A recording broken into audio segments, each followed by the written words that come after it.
the mighty and resilient Merrimack River, carving through the communities of our great region. My name is Linda Lorden, proud president of Merrimack County Savings Bank, and like the river that serves as our namesake, we're a constant yet ever-changing presence. Because to us, it's bigger than banking. It's about powering communities and putting people first. It's about knowing where you came from and where you're going. That's Merrimack style. Visit us at themerrimack.com. You know, when you hear about all those older elite athletes that just keep competing, kind of like a Tom Brady or LeBron James, do you ever think about how they keep going at a level that they actually can still compete at?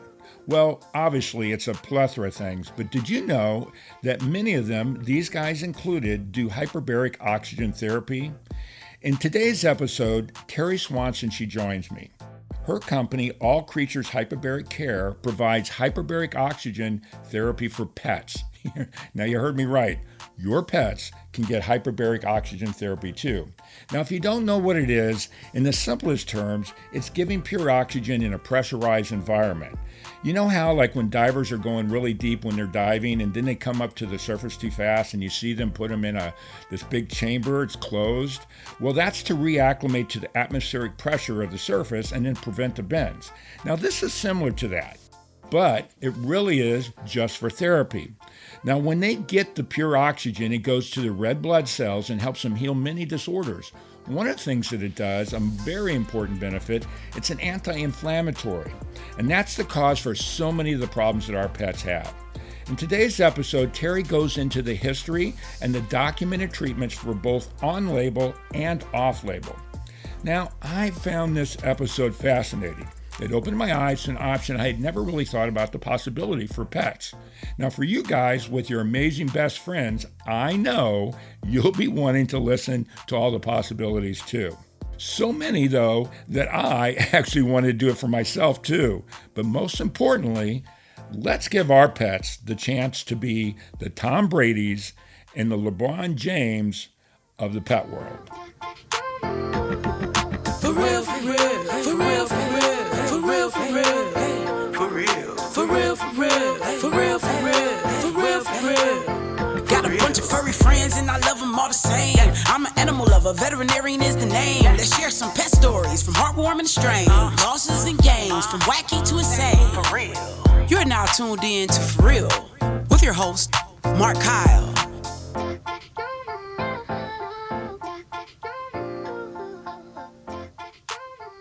Hey, everybody, and welcome back to the For Real podcast. Today, my guest is Teri Swanson, and she's got a new therapy. As I've always said, I want to introduce everybody to therapies that they may not know about.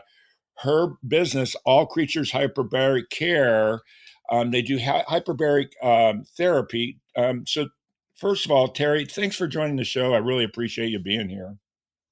Thank you for inviting me.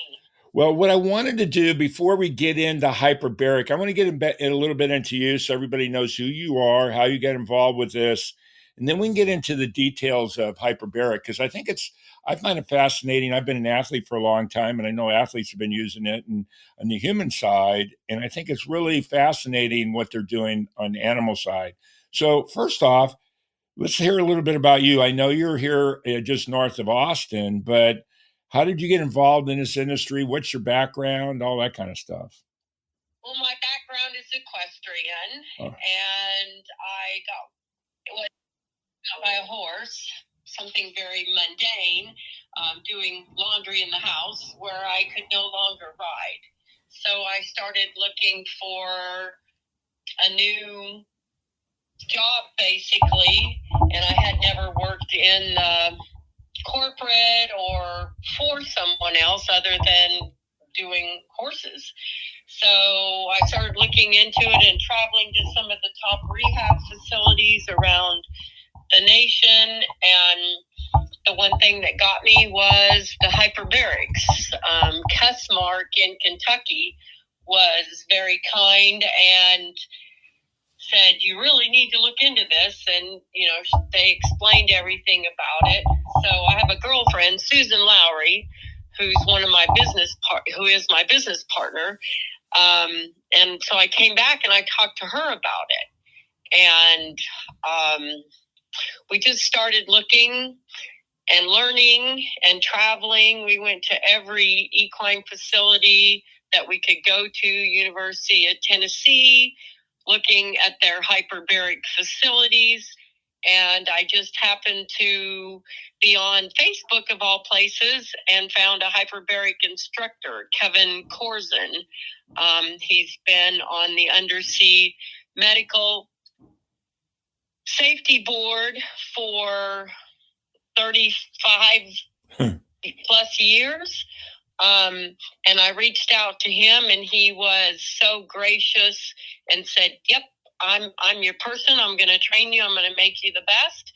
And he has been with us. This is our 14th year of providing hyperbaric oxygen therapy for animals here in Central Texas. Well, that's pretty amazing. So are you guys, this was actually one of the questions I was going to ask you. I didn't know that was your background was equine. So is your chamber big enough for a horse to get in, or is it more for small animals?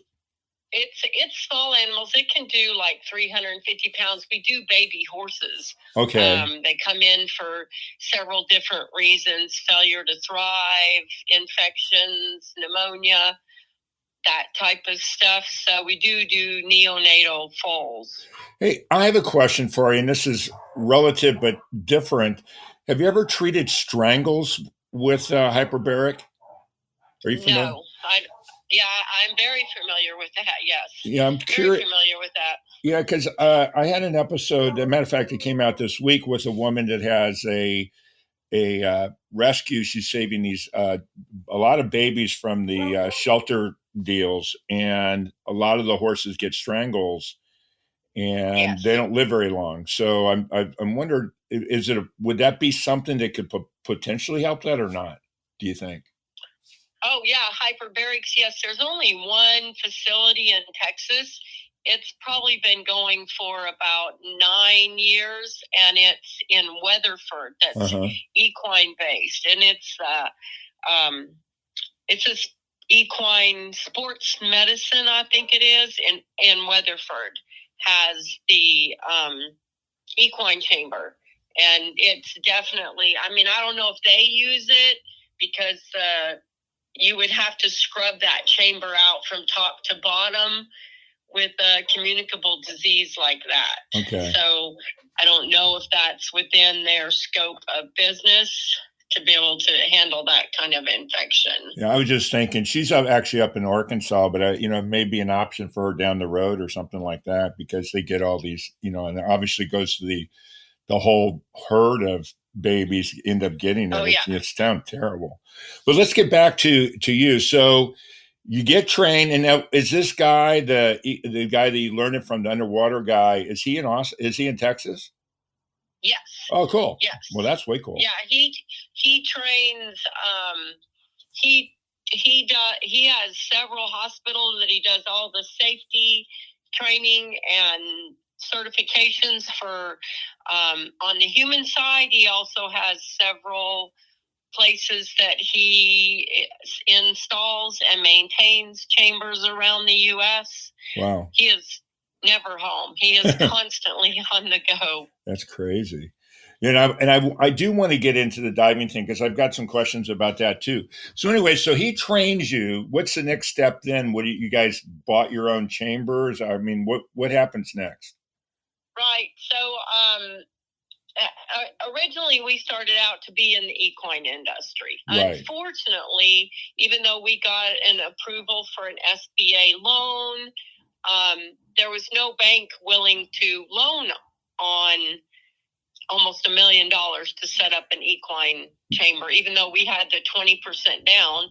The problem with an SBA loan is when the banks do loan on it, yes, the money is guaranteed, but they have to dissolve your company and sell all the assets before they can get their money. I got you.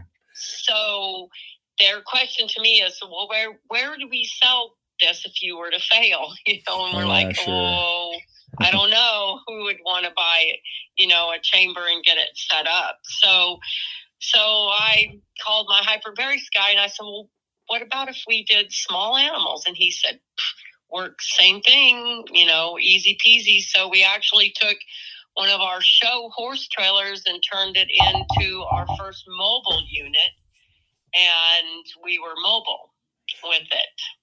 And we used human chambers that have been declassified to animal or research only. And Kevin maintains all of those for us. He is our safety, basically our safety backbone. Sure. For making sure the equipment's great and our staff is trained to the best. Well, let's get into a little bit of history of hyperbaric therapy, or basically 100% oxygen kind of things, because it's got a big history. When I started reading about it, so I knew a little bit about what I was talking about. I mean, it goes way back, hundreds of years, even though it's new, fairly new, well, recognized new, I guess, in the vet world now, even though they were treating animals, a long time ago. But, so when they started, I actually read about a guy that had a mobile thing for humans that they were traveling around with too. Do you know anything about that history at all? I didn't. There were several mobile equine chambers around the country for a while, but not as far as on the human side. I didn't know of anybody doing that, but I'm not, I don't have my finger on the human pulse at all. Well, one thing I read was there's actually a Nobel Prize in 1931. So, for people that are listening, even though this sounds fairly new, the guy there was a Nobel Prize specifically about this in the human world. Typically, I find it interesting that it started in humans and goes to animals, but oftentimes it goes to animals to humans too. So the humans were the guinea pigs this time for one of the things. No, actually, all of the protocols and stuff like that, they were all tested on humans prior to humans doing it. So all the protocols were done. Even so, compressed air gas workers and stuff like that are actually the beginning of hyperbarics construction, not necessarily diving, but dry diving. With doing compressed air workers, in the 1800s, they were trying to figure out why the workers under compressed air, which is what they were keeping the water and mud for going into the work areas, working on bridges, tunnels, building London Bridge, all of that kind of stuff, why they were getting the bends. They would come to the surface and they'd be bent over. They would climb out of their environment that they were working in and they'd be bent over.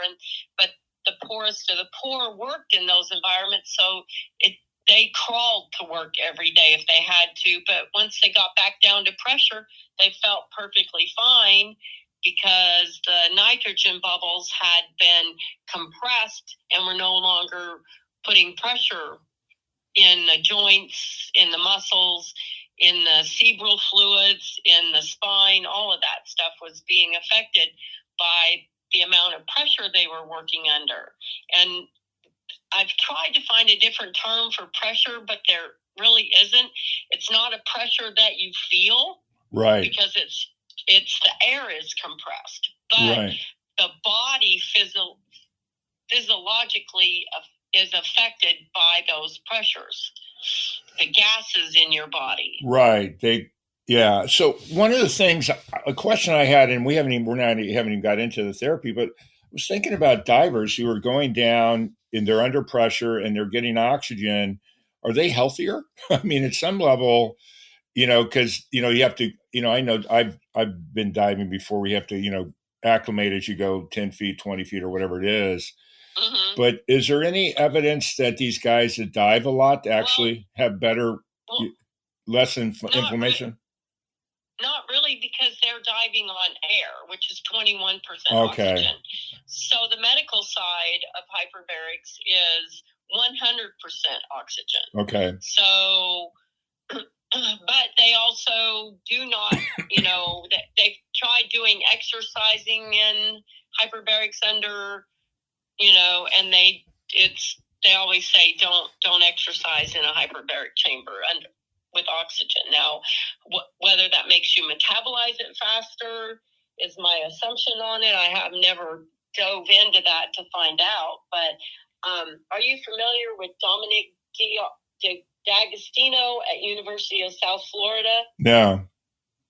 So he has like 7 hyperbaric chambers in his lab, and he is a metabolic expert, guru, whatever you want to say, on Sure. health and wellness and hyperbarics.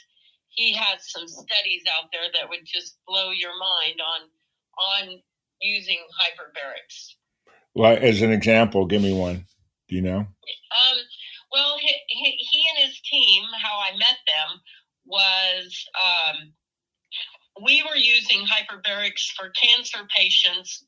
My dogs, Right. dog Jenny and Susan's dog Weebles, both had cancer. Well, we were using hyperbarics for health and wellness, keep the inflammation out, keep them doing really well. And then we took the carbohydrates away from them, and because after doing more and more studying, most cancers metabolize glucose as their energy source, and that also won the Nobel Peace Prize, I think 1947, for you have to forgive me, I had COVID a few years ago, and my vocabulary and cognitive levels were severely affected. The Nobel Peace Prize was awarded for that work, showing that most cancers metabolize glucose as their energy source. And of course, gold standard for imaging cancer is a PET CT scanner, where Right. they use glucose and nuclear isotopes because cancers readily uptake the glucose, so they can image where the cancers are, how involved they are. That's interesting. So we just took that component out of their food. We were looking at our dog foods going, oh my gosh, it's, my dog food's 65% carbohydrate. And my dog has cancer. I'm like, we don't need this. Anyway, we just put a whole group of people together working with us. And I had a PhD call me, Dr. Q Collins, and wanting to know where I came up with the ideas. And we told him, because I didn't want to lose my dog. And Sure.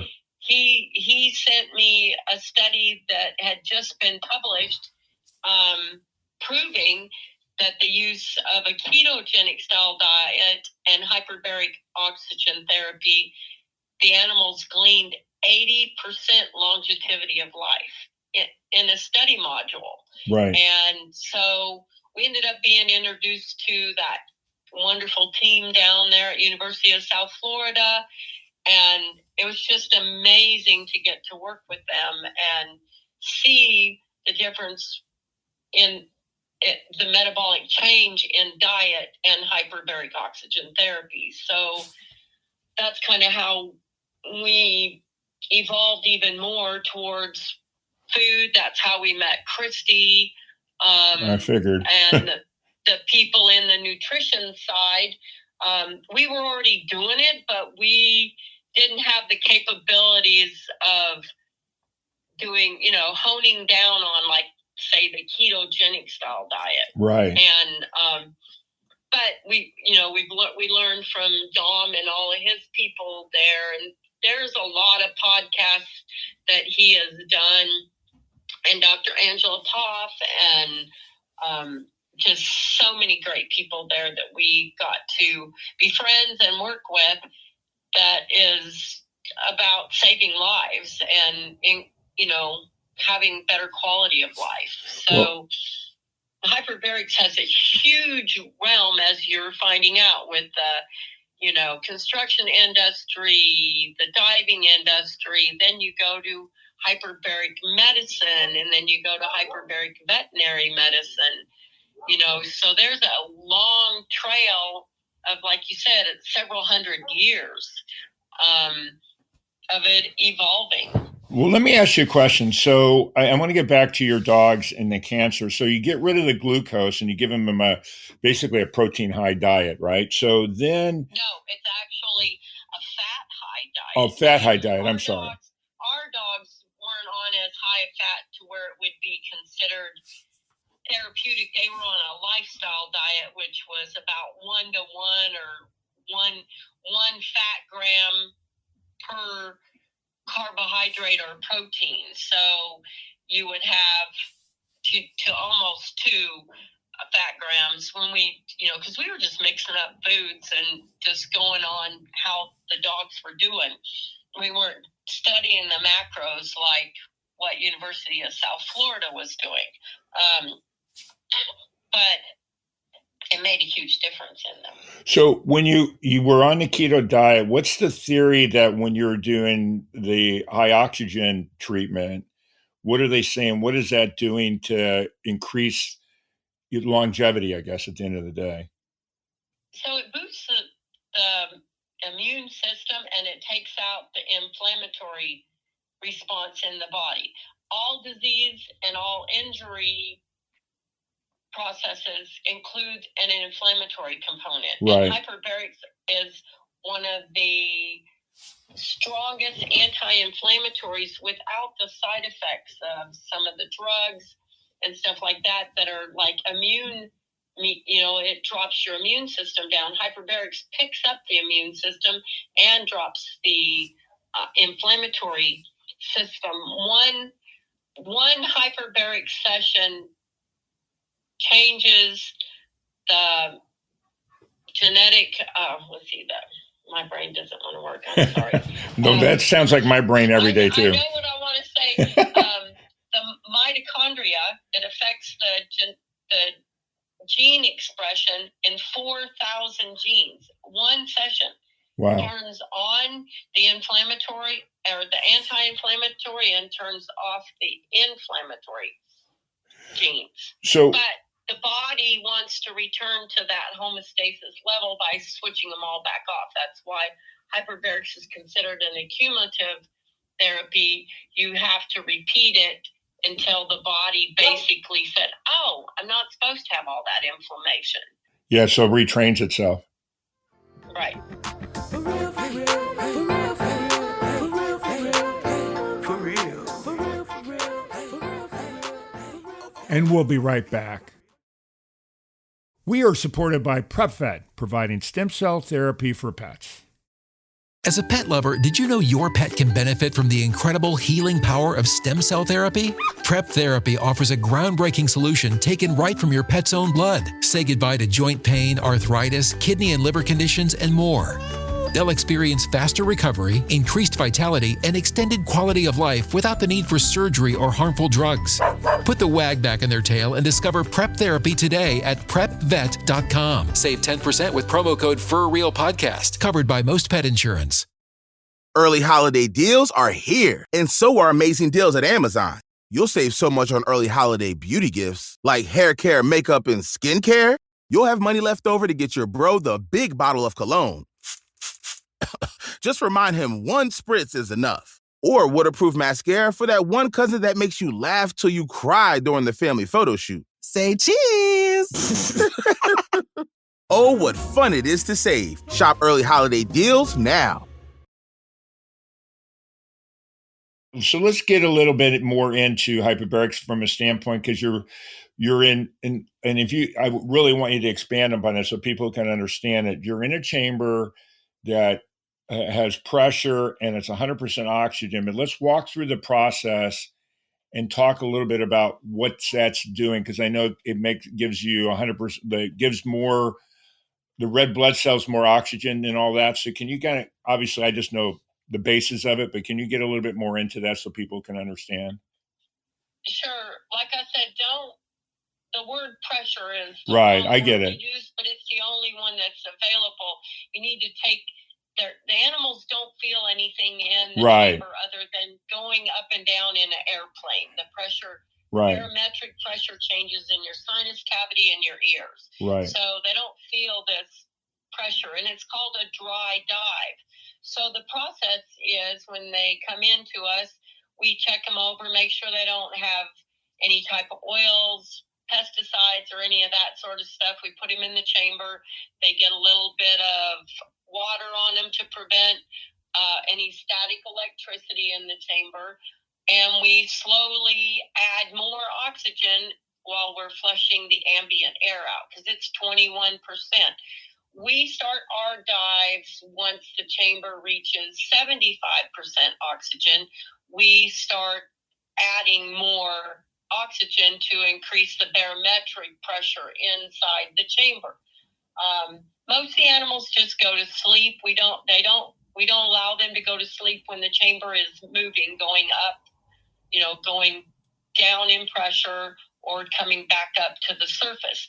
So as the pressure continues, when the oxygen pressure inside reaches 1.5 atmospheres, I think is the right one, the oxygen starts crossing over to the plasma side. At this atmosphere that you're breathing, the 21%, your red blood cells are 98, 97% saturated. But the plasma at this atmospheric pressure only carries a small amount of oxygen.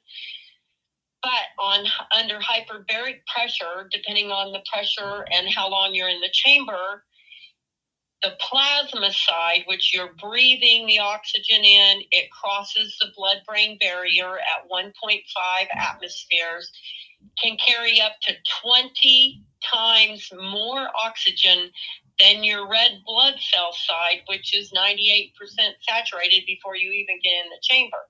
So your red blood cell, it's bumped up 3 to 4%.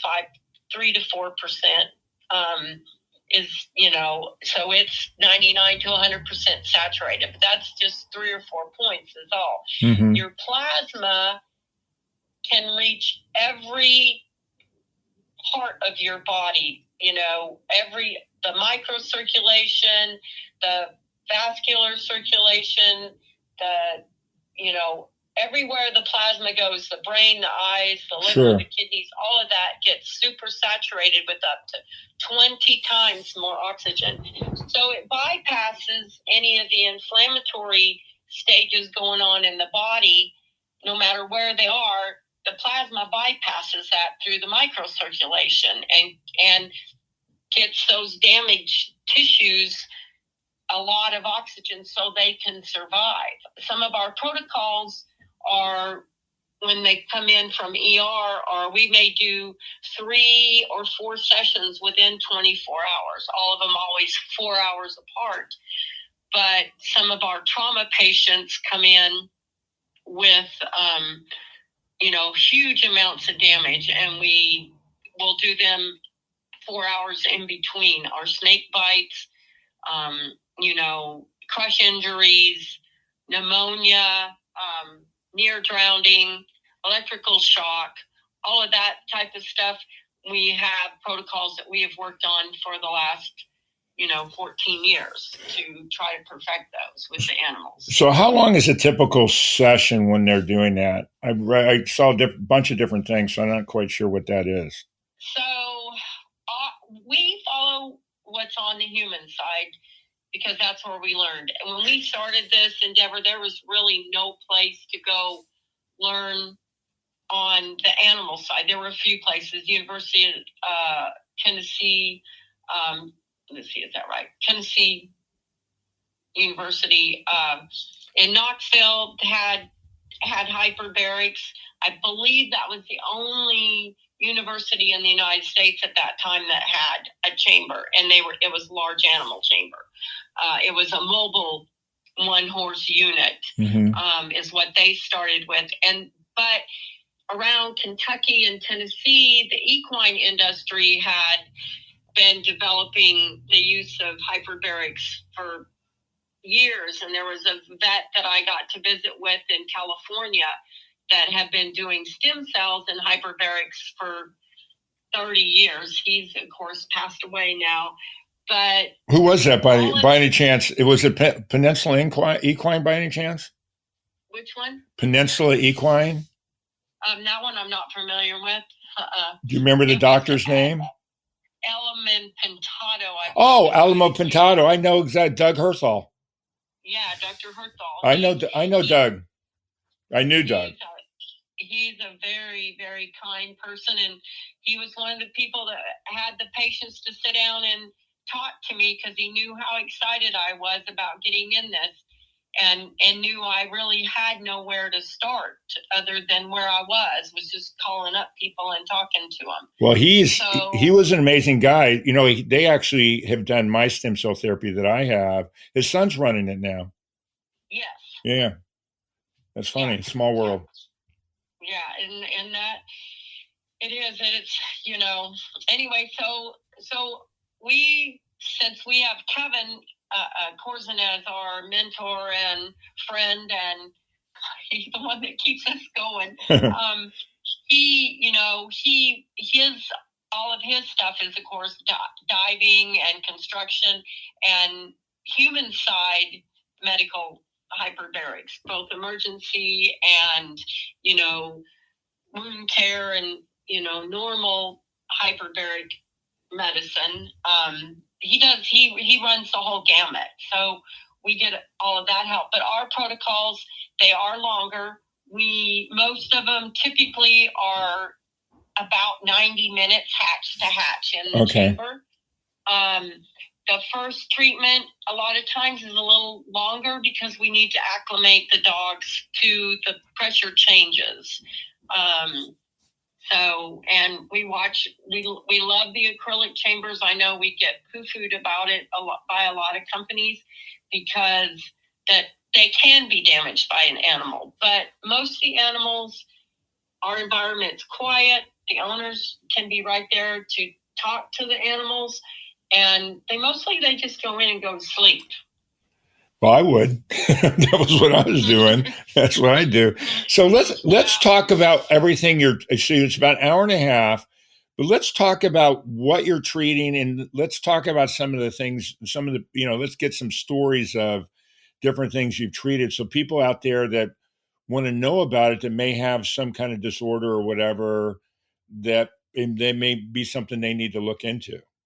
Well, so Susan and I have always believed what we do on the animal side will help our human friends eventually, because there's only 13 indications on the human side for insurance to pay for hyperbarics. There are places called off-label places where you can go and get treatment for whatever problem that you have in your body. So, but our number one thing that comes to us, believe it or not, was not on our radar when we started. We figured we'd be doing wounds and snake bites and stuff like that, was neurological stuff.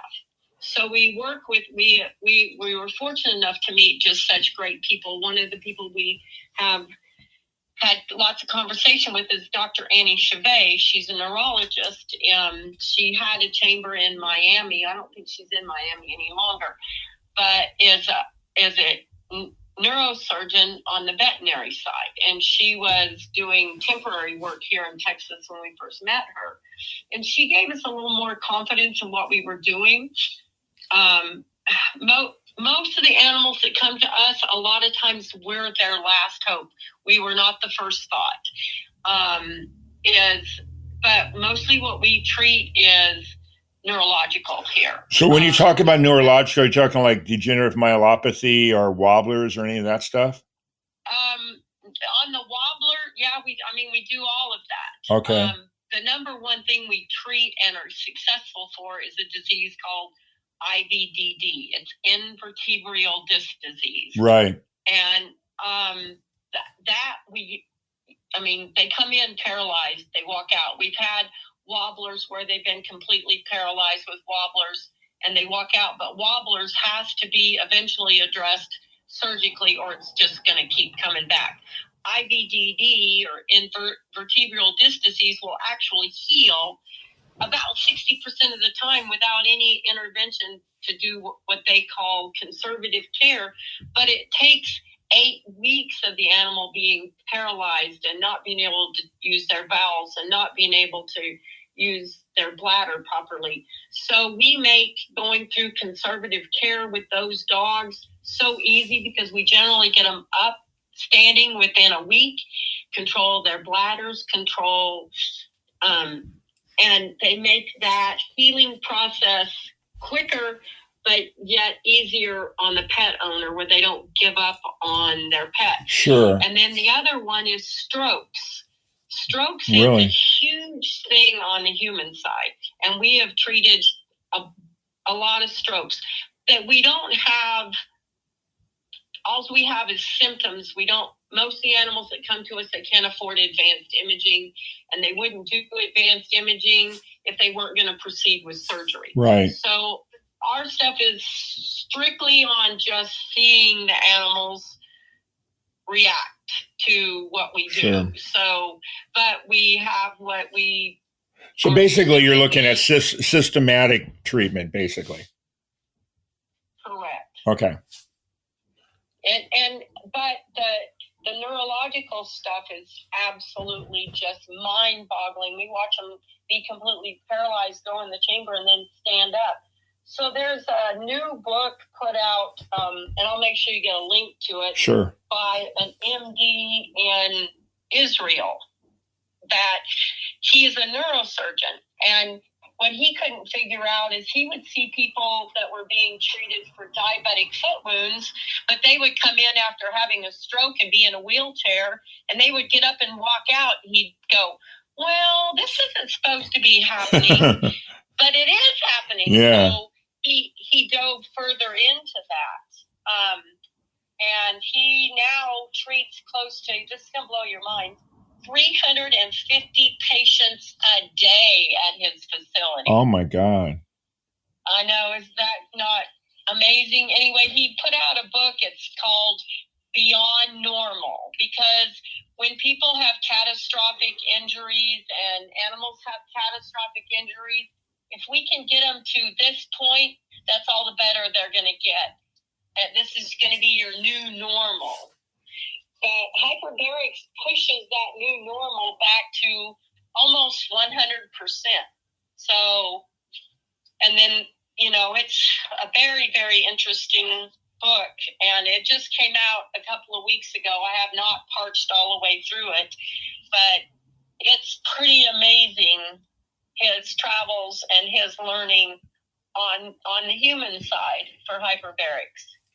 So it's, so anyway, that's why we've always felt that what we were doing with animals would trickle down on the human side. And it has in ways that people call me and say, okay, this is wrong. What's wrong with me?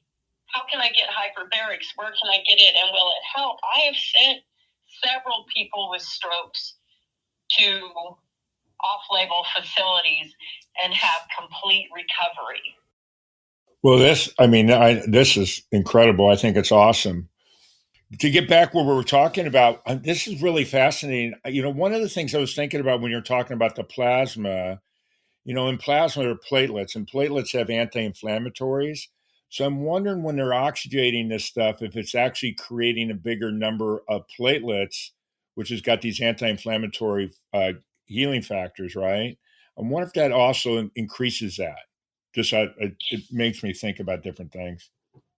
Yeah, according to this new book, I'm just diving into that portion right now. I really can't speak on it because everything I do is from the outside of the body. But what I'm reading in this book, The New Normal, he's talking about the lengthening of the telomeres. Sure. He's talking about all of the, C-reactive proteins being, reduced, and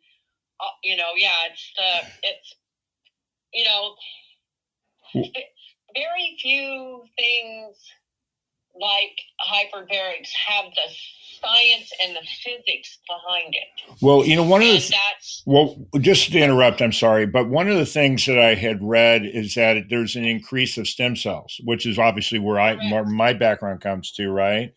And and there's a bunch of theory out there that stem cells will increase the telomeres as well. So I think it's probably a combination of everything, but if it's increasing stem cell, and I'm just wondering if it seems to me that this makes me go, I'm sorry for listeners, but if you combine stem cell therapy with hyperbaric, what kind of results would you get at that point too? It's fascinating. Well, and that's what what Dr. Hertel had been doing for 25 years Right. before anybody else tried it. He was already doing it. He was fixing hunter jumpers that were bone on bone. Right. He was fixing those, and racehorses was his passion. Sure. Was the sports medicine was his great passion, but combining with the hyperbarics and stem cells and the animal's ability to heal, especially on the equine side, they overheal. But he could control that with the hyperbarics because he took the inflammatory component out of it. So let's get back to all the other things that are treated. I want to get back a little bit about cancer, because for people listening, dogs are more prevalent to cancers than even humans at some level. One, two is I want to talk about heart disease and arthritis and all the other things, because you're treating a bunch of different things there for people that are listening who are looking for some other options in the world. Can we get into some of those areas? Sure. So of course, the next thing we mostly deal with is wounds. So hyperbarics works for any wound anywhere in or on the body. But almost all disease processes and injury processes include the inflammation.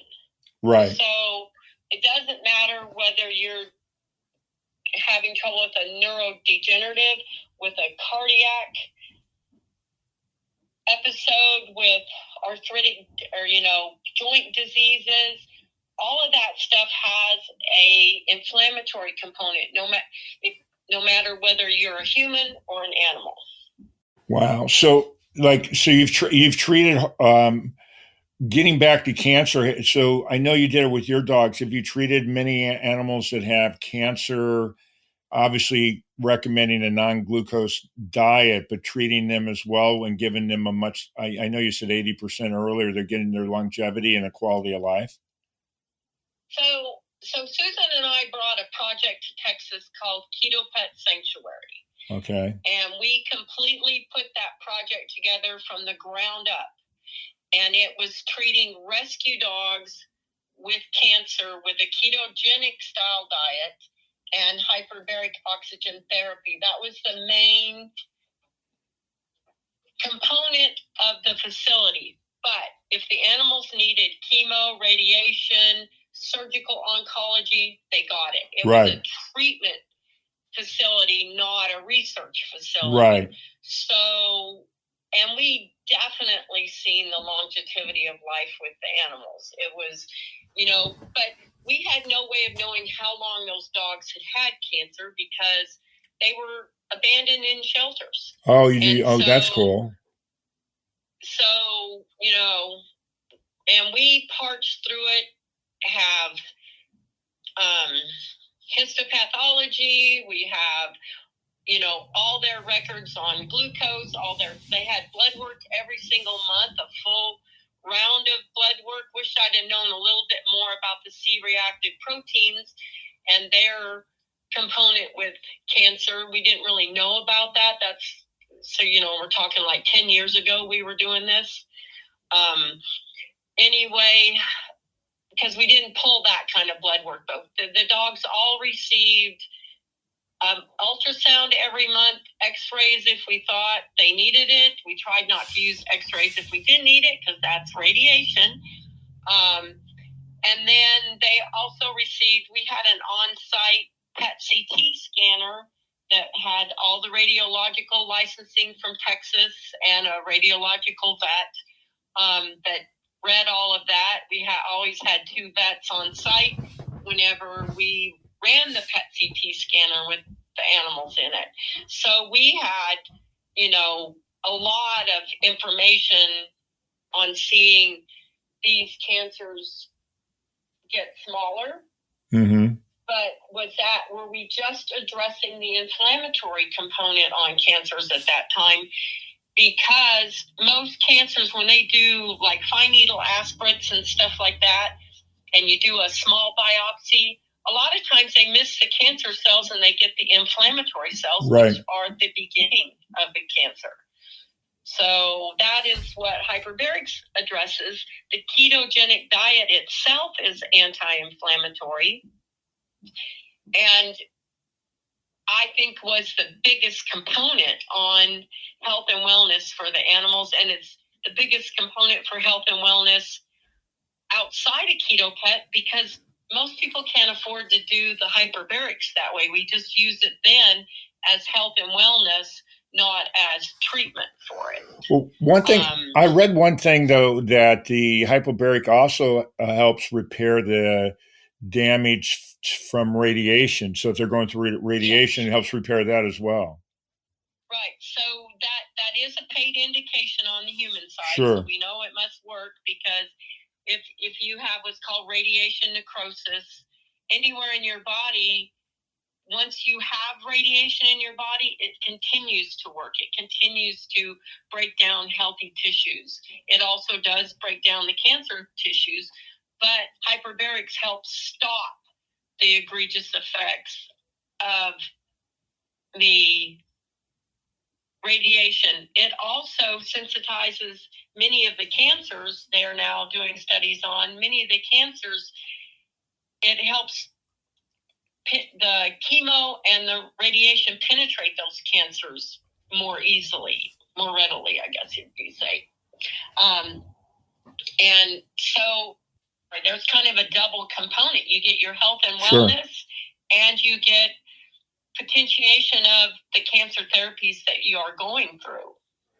Yeah, I mean, that's one of the, I mean, there's a lot of stuff out there. There are different drugs out there for when you're going through cancer that helps you revitalize. You can go get more treatment, when they're doing, whatever they're doing. Chemotherapy, there's a bunch of drugs to bring your system back so you can get more chemotherapy. And so this is a holistic way of doing that. So aside from cancer, which obviously, and also the stroke victims, if you're a pet owner, what would be the cases that you should seriously look into hyperbaric that you would say would be ideal candidates for you guys? Well, health and wellness. We have a large group of older dogs that come in just to feel better, get the inflammation out of their joints, and just help them feel better. On the neonatal side, we get a lot of babies with pneumonia. You also get older dogs with pneumonia. It helps potentiate the drugs that they're using to kill those bacterium, and then hyperbarics itself is bacteriostatic, so it stops the bacteria from growing, but the antibiotic still got to kill it. Right, exactly. Or it slows it down. Sometimes it slows it down. But health and wellness is any inflammation in the body, whether it's allergies, whether it's arthritic, autoimmune diseases, all of those come in to us pretty regularly. And one thing we should mention, because I saw this and you can address it better than I can, is that it's covered by pet insurance if a vet will write a subscription or a prescription for it. How does that work? Yes. Now there are some insurances, so you got to double check with them. You have to have hyperbarics as an adjunct therapy. You have to have the higher end insurance, right? But some of them will not pay. They're going towards some of the, as the humans are, non-hospital. It's done off-label. Right. But so far, there are several that still, I write out receipts to my clients and they get reimbursed for it because their vet referred them. And it saves the insurance industry a whole lot of money, sure, especially like the IVDD dogs. It used to be they had to rush them to surgery, and COVID changed this because we couldn't rush dogs to surgery as quickly as before. Right. So a lot of dogs with like IVDD would come in and we would preserve the spine through using hyperbarics, and they'd be up and walking. And so if they did go through surgery, they went through it without the problems. Now they don't have to jump and do those surgeries like right away, like now, type of stuff.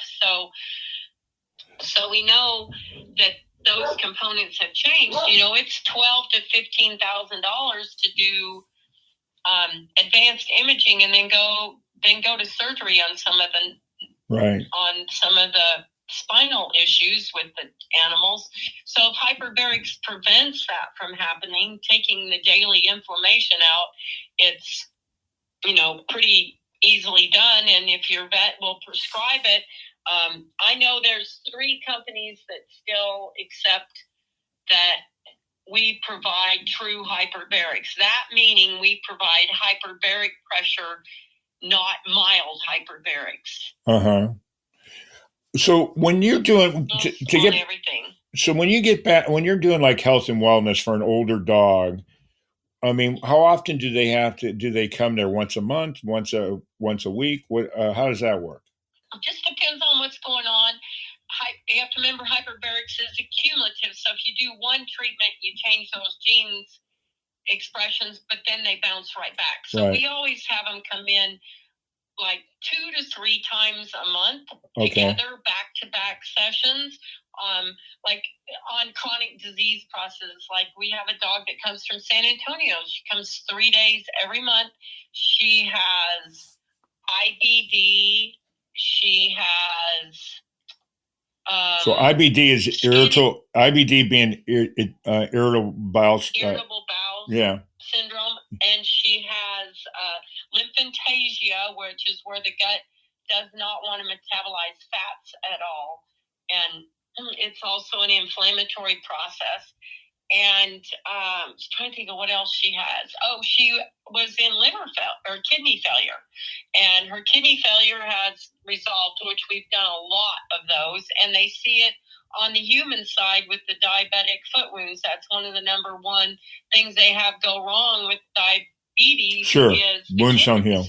Well, and they got lots of blood work proving that hyperbarics changes that around. So,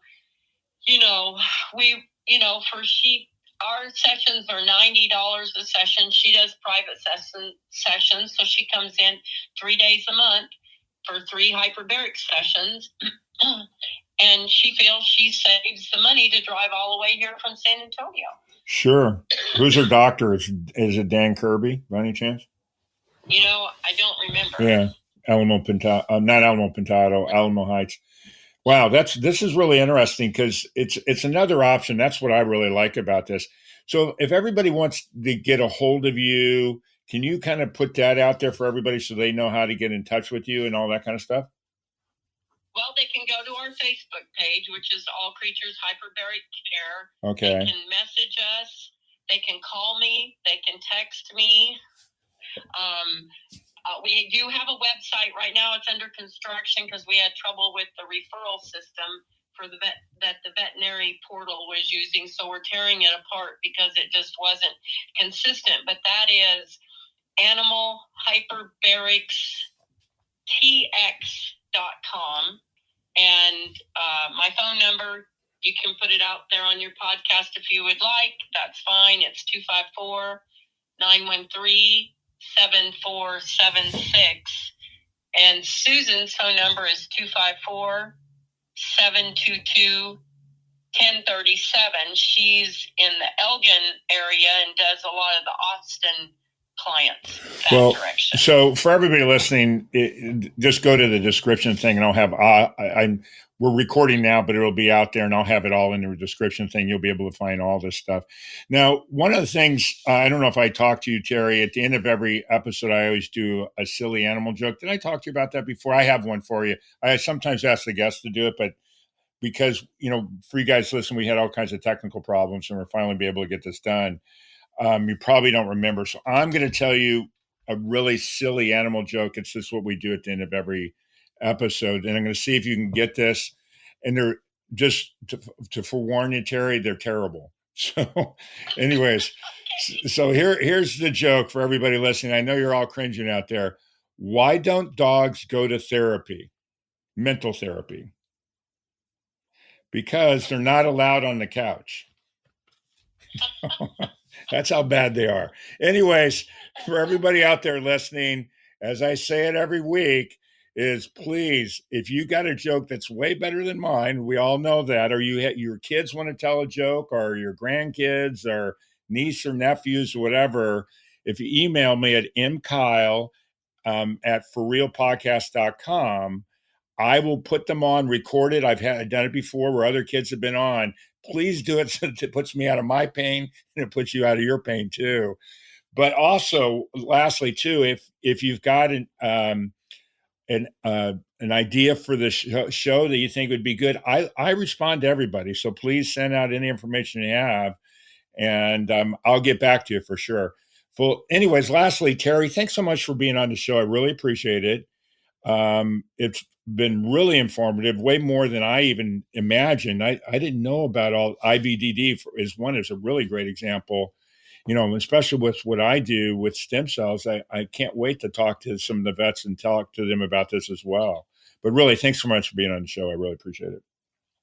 Well, I thank you guys for having us. And if anybody has any questions, I know it's a lot of scientific information pushed at you. They're welcome to call me and chat. Yeah, and for I'll sure. send you that information on that book. Yeah, that would be great. And then for everybody else out there listening, as I always say, really from the bottom of my heart, I really, really appreciate you guys following. Pass it on, get some more followers, but most importantly, thanks so much for real. That concludes this episode of For Real with your host, Mark Kyle.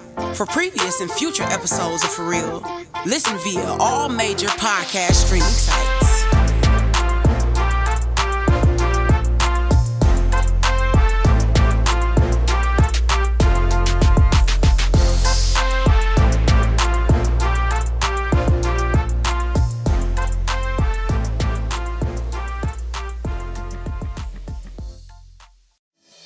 Your cardiologist knows your heart, and your mom knows how to mend your heart. Your ophthalmologist helps you see, and your best friend makes you feel seen. A visit to your physical therapist can heal your shoulder, and a visit to your grandma can heal your soul. Your health is a journey you don't take alone. Just like the people around you, all of us at Kaiser Permanente work together to help care for all that is you. Learn more at kp.org. Kaiser Permanente, for all that is you. The open border is one of the largest forces driving up costs of basic necessities. Each illegal immigrant costs taxpayers nearly $9,000 per year, according to the Federation for American Immigration Reform. Total cost since 2021, $72.8 billion. Fentanyl continues to pour in, bringing more countless, senseless deaths every year. We cannot afford to let this dangerous agenda continue. This election, reject reckless spending and demand real border security. Advocate for America paid for and is responsible for the content of this ad.